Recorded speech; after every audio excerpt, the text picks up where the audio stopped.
Welcome back everyone. Kurobo is an easier boss compared to Sanzion. Phase 1 is basically a walk in the park, but Phase 2 mixes things up and can get tricky fast. The good news is Kurobo always follows a clear pattern. Once you recognize it, the fight becomes surprisingly simple. So let's break down all of his moves, the best strategies, and the counters you need to take him down cleanly.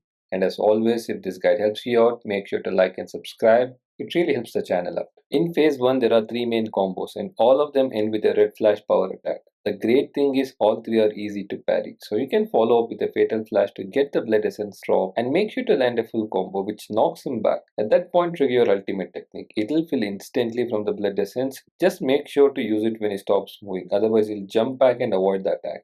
The first combo is the most frequent one, a 3-hit chain followed by a power attack, and honestly it's the easiest to parry since it takes a second for the first hit to land. Kurobo leaps and strikes with his left wing, then follows with a right wing swipe, another left wing hit, and finally a red flash before winding up for a spinning dash attack. The cue here is simple. When you see him jump with his left wing open, don't parry right away.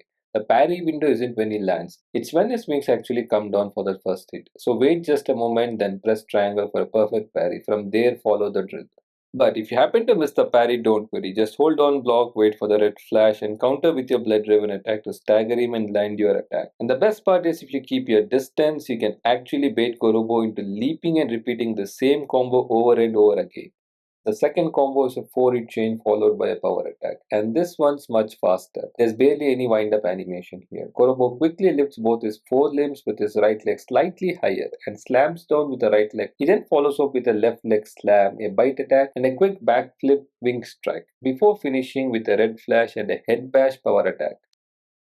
The cue is simple. As soon as he lifts his legs and starts moving down, that's your parry window. Press triangle right then. You land a clean parry every time. And finally, the third combo. This one's a 6-hit sequence, with the first 4 being regular hits and the last 2 forming the power attacks. He starts by lifting both limbs together, dropping down for a bite attack, then repeating a similar one right after. From there, he brings his wings forward to cover his body for a heavy bash, and follows up with a wing slash as he opens them, and then leaps back to finish with a 2-hit power attack. The parry cue here is when he starts moving downward. That's your timing.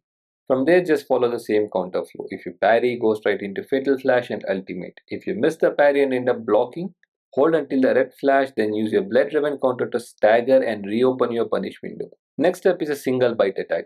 Kurobo does a quick side step, pulls his head back and lunges in for a bite. This one's really easy to parry. Just press triangle right as the head pullback happens, and you'll land a clean parry every time. The next move is a rotating dash attack. You'll notice it right away.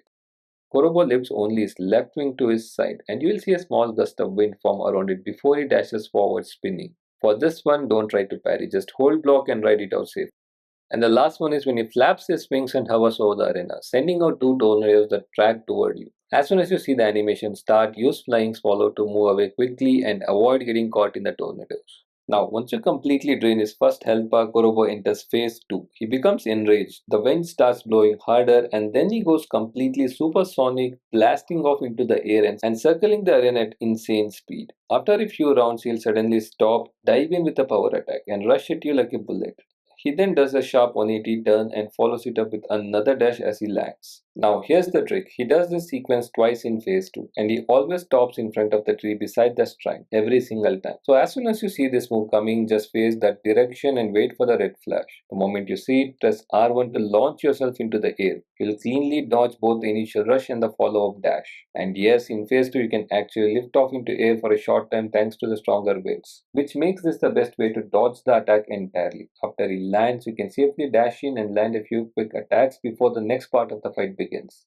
Now, in phase 2, Kurobo continues using all of his attacks from phase 1, but he also adds a few new moves into the mix. These new ones hit harder and come out faster, so let's break them down one by one. Most of his new attacks in phase 2 are flying attacks. The first one starts with Kurobo lifting straight up into the air, slamming down hard, and then following up with a right wing slash and a left wing slash. The other one is pretty similar. He lifts off again, slams down, but this time follows up with a rotating spinning dash straight toward you. For both of these, I recommend just holding down block and riding them out safely. Trying to parry these mid-air attacks isn't worth the risk. Blocking keeps you protected and you'll get a window to strike back after the dash finishes. The next one is a power attack, but again a flying one. Kurobo hovers in the air for a few seconds and then goes into this dash mode. You'll see the red flash first, and after a short delay, it dashes straight into you. This one's actually an easy stagger opportunity. Just send out your blood shuriken as soon as you see the red flash, and you'll interrupt him instantly. He does this dash a few times in succession, so be ready to stagger him repeatedly.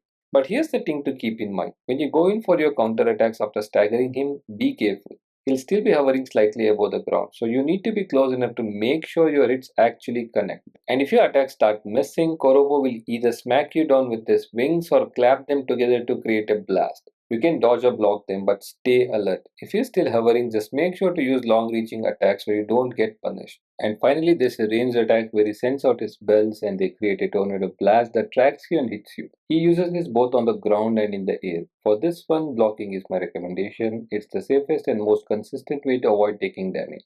If you keep all of these new attacks in mind, you are golden. I know phase 2 takes a bit more time to tackle, but it's honestly a fun phase once you get the rhythm down. And that's all folks, hope this helped. Watch the full boss fight next.